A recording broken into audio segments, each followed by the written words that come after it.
Hi, I'm Jamie Baker with the Courier here with Scott Cottos. Andy Wolf. We're here for Week 4, Review Times Chalk Talk, and lots to talk about here. We were off last week because of the holiday. Redmen, how about those? R-E-D-M-E-N. Malik Tucker, 392 yards rushing. When I think of all the great running backs that I've seen over Fostoria over the years, now Malik Tucker can kind of put his name up with them. His name is at the top of the list. He may not have the consistency or the career that guys like Casey Macbeth did, but he had his moment and he took advantage of it and scored 5 touchdowns, which also a school record.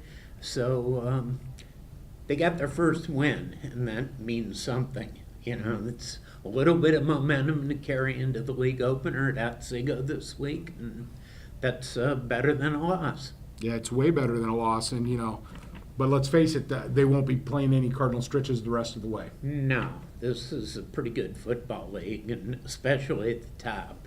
And Otsego's been at the top, near the top, the last couple of years. Just a notch beneath these, wouldn't you know? But still pretty competitive team, and they bring back their quarterback, Mitchell Downs, who was the league offensive back of the year last year. And there are a lot of good offensive backs in that league, too. So for him to have that honor, that's a feather in his cap. So they're going to be a rough crowd to deal with this week. On to other games, Hope Loudon's taking on Arcadia this week. Arcadia coming off of their first win. Andy saw Hope Loudon last week. What do you kind of expect this week?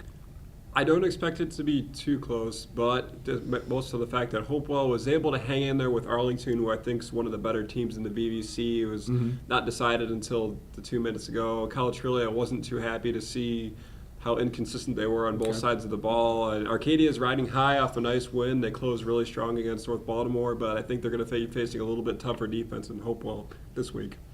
Also in the BVC this week, Lipsick and Van Buren. Van Buren hosts Lipsick. That's going to be a tough game for the Black Knights. We'll see where they stack up in the BVC. Lipsick state ranked. Van Loo and North Baltimore, somebody looking for their first win, should be an interesting ball game. North Baltimore, of course, in that game with Arcadia last week, a 60-39 loser.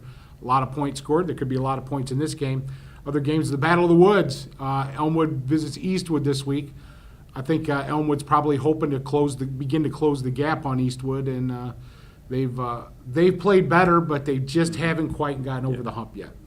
Tell me a little bit about Elmwood. Correct. Elmwood's had some heartbreaks of the season. A 6-point loss to Gibsonburg, and Gibsonburg's kind of proven that they're as good as they've been the past couple of years. Lost by a touchdown to Lakota late, another one of those heartbreak games they felt like they got away, and I believe they were only down by about 8 or some points to the team they played last week, which escapes me, but Seneca East. Seneca is correct, and Seneca East is going to be another strong team, so they're in there in the first half with these teams, and I think I talked to Greg Bishop in week 2. He said, we just got to finish. It's a team that's learning how to win. It's also the first weekend of SBC play, and Lakota hosts Willard this week, and Calvert travels to Gibsonburg.